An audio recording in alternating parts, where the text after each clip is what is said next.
నమస్కారం. తీర్థయాత్ర కార్యక్రమానికి స్వాగతం. శ్రీ మహావిష్ణువు దశావతారాలకు పవిత్రమైన గాథలు, విశిష్టతలున్నాయి.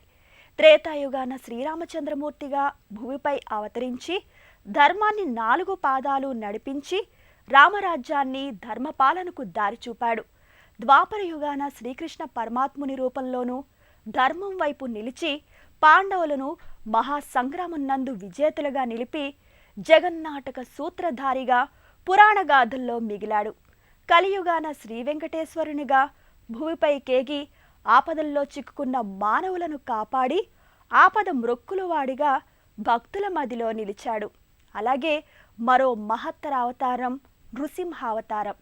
శ్రీ లక్ష్మీదేవి సమేతంగా శ్రీ నృసింహస్వామి వారు వెలసిన ప్రసిద్ధ ఆలయాలు, పుణ్యక్షేత్రాలు చాలానే ఉన్నాయి.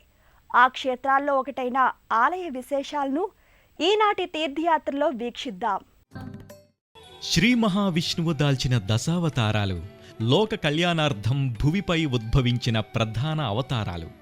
ఆ మహామూర్తి అవతరించిన ప్రతి అవతారం మహాద్భుతం, అత్యంత మహిమాన్వితం. అంతటి మహిమాశక్తులు గల దశావతారాలలో సింహముఖ రూపంతో అవతరించిన శ్రీ నృసింహస్వామి వారి అవతారం కడు రమణీయం. శ్రీ లక్ష్మీ నరసింహస్వామి కొలువుదీరిన సింహాచలం, అంతర్వేది, అహోబిళం, మంగళగిరి, పెంచలకోన, యాదగిరిగుట్ట క్షేత్రాలు మహాపుణ్యక్షేత్రాలుగా, స్వర్గధామాలుగా విరజిల్లుతున్నాయి. శ్రీ నరసింహస్వామి వారు వేంచేసిన మరో ధామం వరాహపట్నంలోని శ్రీ భూసమేత శ్రీ లక్ష్మీ నరసింహస్వామి వారి ఆలయం అత్యంత విశిష్టతను సంతరించుకొని భక్తజనుల పాలిట వైకుంఠంలా అలరారుతోంది.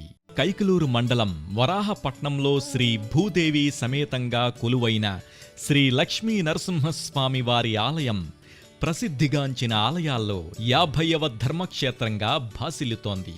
దేవతలను వరగర్వంతో యుద్ధంలో ఓడిస్తున్న రాక్షసుడైన హిరణ్యక్షకుణ్ణి శ్రీ మహావిష్ణువు అంతమొందించాడన్న కోపాగ్నితో రగిలిపోయిన హిరణ్యకశివుడు ఘోర తపస్సు చేయగా బ్రహ్మ ప్రత్యక్షమై ఇచ్చిన మహత్తర వరంతో రెచ్చిపోయిన హిరణ్యకశివుణ్ణి సంహరించేందుకు త్రిమూర్తులలో లోకపాలకుడైన శ్రీ మహావిష్ణువు దాల్చిన 4వ అవతారంలో నరసింహస్వామిగా అవతరించి హతమార్చాడని పురాణాల ద్వారా తెలుస్తోంది.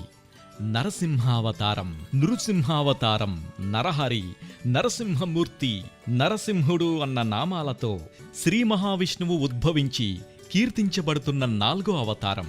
శ్రీ అనే పదాన్ని మహాలక్ష్మిగా భావిస్తాం కాబట్టి స్వామివారిని శ్రీ లక్ష్మీ నారసింహుడిగా పూజిస్తున్నాం. ఉగ్ర నరసింహుడై దుష్టులైన హిరణ్యకశివుడనే రాక్షసుణ్ణి సంహరించి లోకక్షేమాన్ని అందించాడు శ్రీ నారసింహుడు.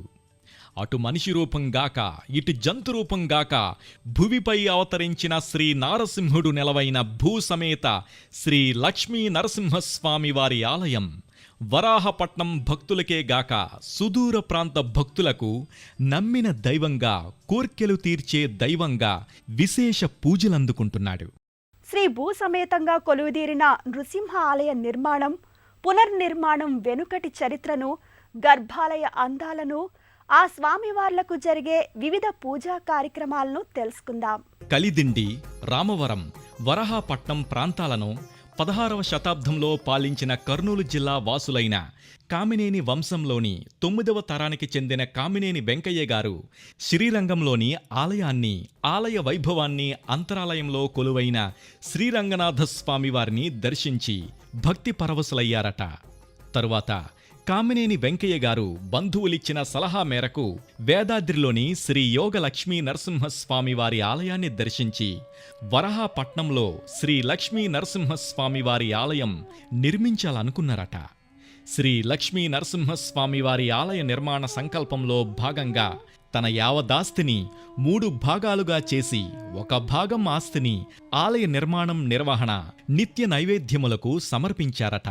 వేదాద్రి, జగ్గయ్యపేట ప్రాంతాల నుంచి తరలించిన కొండరాయితో 1901వ సంవత్సరం ఆలయ నిర్మాణాన్ని చేపట్టి 1902వ సంవత్సరం మే నెల 2వ తేదీ నాటికి స్వామివారి ప్రతిష్టతో నిర్మాణం పూర్తి చేశారట. శ్రీ భూసమేత శ్రీ లక్ష్మీ నరసింహస్వామి వారి ఆలయం ప్రభుత్వ ఆధీనంలోకి వెళ్లిన తర్వాత 1969వ సంవత్సరంలో వచ్చిన తుఫాను సృష్టించిన భీభత్సంతో ఆలయ శిఖరం దెబ్బతిని ధ్వజస్తంభం కూలిపోయిందట.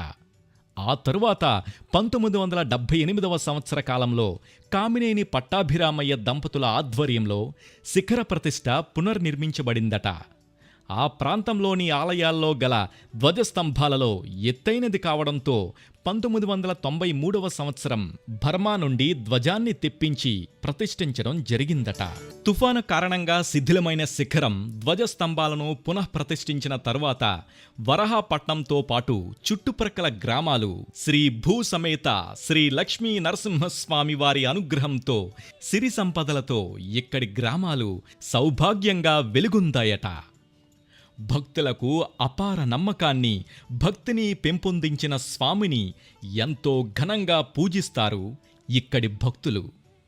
వరహాపట్నంలో వేంచేసిన శ్రీ భూసమేత శ్రీ లక్ష్మీ నరసింహస్వామి వారి ఆలయంలో యజ్ఞయాగాదులు, పూజలు నిర్వహించడానికి ఆలయ అభివృద్ధికి శ్రీ వేణుగోపాల చౌదరి, లక్ష్మీ చౌదరి దంపతులు సమర్పించిన విరాళముతో పాటు భక్తులు సమర్పించిన ధన, కనక, వస్తు వాహనాలతో స్వామివారి ఆలయాన్ని మనోహరంగా నిర్మించడం జరిగిందట. శ్రీ లక్ష్మీ నరసింహస్వామి వారి ఆలయ ప్రాంగణంలో విశ్వస్కేనుడి మందిరాన్ని నిర్మించాలని దైవజ్ఞులు సలహా ఇవ్వడంతో కామినేని శ్రీనివాస్, మనోరమ దంపతులు, శ్రీ మల్లిక్, శ్రీమతి గిరిజా దంపతుల సహాయ సహకారాలతో విశ్వస్కేనాలయం నిర్మించబడిందట. కైకలూరు మండలం వరహాపట్నంలో నెలవైన భూసమేత శ్రీ లక్ష్మీ నరసింహస్వామి వారి ఆలయ ప్రధాన ముఖద్వారం సుందర మనోహరంగా భక్తులకు దర్శనమిస్తుంది. నయనానంద భరితంగా కైకలూరు నుండి కలిదిండి వెళ్లే రోడ్డు మార్గ మధ్యన భక్తులను, చూపురలను ఆకట్టుకోవడమే గాక ఆలయ ప్రసిద్ధికి నిదర్శనంగా గోచరిస్తుంది. దేవాదాయ, ధర్మాదాయ శాఖవారు కృష్ణా పుష్కరాల నిధుల నుంచి కామినేని శ్రీనివాస్ ఆర్థిక సహకారంతో శ్రీ లక్ష్మీ నరసింహస్వామి వారి ఆలయ ప్రధాన ముఖద్వారాన్ని అత్యంత సుందరంగా నిర్మించారట. స్వామివారి భక్తులు, దేవాదాయ, ధర్మాదాయ శాఖవారి కృషితో వరహాపట్నంలోని శ్రీ భూసమేత శ్రీ లక్ష్మీ నరసింహస్వామి వారి ఆలయం దినదినాభివృద్ధి గావిస్తూ పవిత్ర పుణ్యక్షేత్రంగా అలరారుతోంది. శ్రీ లక్ష్మీ నరసింహస్వామి వారు కొలువైన ప్రధాన ఆలయానికి ముందు భాగంలో గల మరో ముఖద్వారంపై శ్రీ స్వామివారు లక్ష్మీ సమేతుడై దర్శనమిస్తాడు. రాతి స్తంభాలతో నిర్మితమైన ఆలయ మండపంపై సప్త శిరస్సుల ఆదిశేషుడి క్రింద నెలవైన శ్రీ మహావిష్ణువు స్వామివారికి ఇటూ అటూ వరహామూర్తి, నారద మునీంద్రులు దర్శనమిస్తారు. ఆలయ గోపురంపై శ్రీ ఉగ్ర నారసింహుడు హిరణ్యకశివుణ్ణి సంహరిస్తున్నట్టు భయానక రూపాన కానవస్తాడు. అదే గోపురంపై సింహరాజుల నడుమ శ్రీ లక్ష్మీ నరసింహస్వామి శాంతమూర్తిగాను భక్తులకు దర్శనమిస్తారు. శ్రీ లక్ష్మీ నరసింహస్వామి ప్రతిమలతో పాటు పలు దేవతామూర్తుల విగ్రహాలు నయన మనోహరంగా ఆలయ గోపురంపై గోచరిస్తాయి. వరాహపట్నంలో వేంచేసియున్న శ్రీ లక్ష్మీ నరసింహస్వామి వార్లను భక్తి శ్రద్ధలతో దర్శించుకుంటే కోరిన కోరికలు తప్పక నెరవేరుతాయని అక్కడి వారి ప్రగాఢ విశ్వాసం. స్వామివారి ఉత్సవాల్లో భాగంగా నిర్వహించిన గరుడాల్వార్ల పూజ ఎంతో పవిత్రం. ఆ విశేషాలతో పాటు శ్రీ లక్ష్మీ నృసింహస్వామి వార్ల కళ్యాణ ఘట్టాన్ని తిలకిద్దాం. శ్రీ వినాయక స్వామి వారిని దర్శించుకున్న భక్తులు అదే ఆలయ ప్రాంగణంలో శ్రీ లక్ష్మీ నరసింహస్వామి వారికి కుడివైపున, శ్రీ లక్ష్మీ నరసింహస్వామి వారికి ఎదురుగా గల చిన్న ఉపాలయంలో అతి బలవంతుడు, నమ్మిన బంటు, శ్రీరామదూత శ్రీ ఆంజనేయ స్వామివారు కొలువై భక్తులకు దర్శన భాగ్యాన్ని అందజేస్తాడు. వరహాపట్నంలో నెలవైన శ్రీ భూసమేత శ్రీ లక్ష్మీ నరసింహస్వామి వారి 117వ వార్షిక బ్రహ్మోత్సవాల సందర్భంగా స్వామివారి దివ్యాలయంలో అత్యంత పవిత్రంగా గరుడాళ్వారుల పూజ నిర్వహిస్తారు. తెల్లని వస్త్రంపై చిత్రించిన గరుడాళ్వారుల పతాకాన్ని ఆలయ ప్రాంగణంలో గల ఎత్తైన ధ్వజస్తంభానికి ముందు భాగంలో ఏర్పాటు చేసి మంత్రయుక్తంగా అర్చకులు పూజలు చేసి నైవేద్యాన్ని సమర్పిస్తారు. మంగళ వాయిద్యాలతో అర్చక స్వాముల వేద మంత్రాలతో ఆద్యాంతం కొనసాగిన శ్రీ లక్ష్మీ నరసింహస్వామి వార్ల కళ్యాణ వేడుక భక్తజనులను మంత్రముగ్ధుల్ని గావించి పరవశింపజేసింది. అంగరంగ వైభవంగా జరిగిన శ్రీ లక్ష్మీ నరసింహస్వామి వారి కళ్యాణ మహోత్సవ సందర్భంగా ఏర్పాటు చేసిన భక్తజన కార్యక్రమాలు, కూచిపూడి వారి భరతనాట్య ప్రదర్శనలు ఉత్సవాలకు తరలివచ్చిన భక్తులను, యాత్రికులను ఎంతగానో ఆకర్షించాయి. అతి పవిత్ర దివ్యధామంగా, ఆధ్యాత్మికతకు అద్దం పట్టేలా దేదీప్యమానంగా అలరారుతున్న శ్రీ భూసమేత లక్ష్మీ నరసింహస్వామి వారి దర్శన వేళలు, ఆలయానికి చేరుకునే మార్గాల వివరాలు తెలుసుకుందాం. వరహాపట్నం క్షేత్రాల నెలవైన శ్రీ భూసమేత శ్రీ లక్ష్మీ నరసింహస్వామి వారిని ప్రతినిత్యం ఉదయం 5 గంటల సమయం నుంచి ఉదయం 11 గంటల వరకు, తిరిగి సాయంత్ర సమయాన 5:30 గంటల నుంచి రాత్రి 8:30 గంటల వరకు భక్తులు దర్శించుకోవచ్చు. వరహాపట్నంలో వేంచేసిన శ్రీ భూసమేత శ్రీ లక్ష్మీ నరసింహస్వామి వారి ఆలయ దర్శనం భక్తజన కోటికి పుణ్యఫలం, ఆనంద సిద్ధిదాయకం. స్వామివారి అనుగ్రహ కటాక్షాలు మనందరిపై ఉండాలని, సిరి సంపదలు సుఖశాంతులు చేకూరాలని ఆశిద్దాం. ఓం శ్రీ లక్ష్మీ నరసింహాయ నమః. సర్వే జనా సుఖినో భవంతు.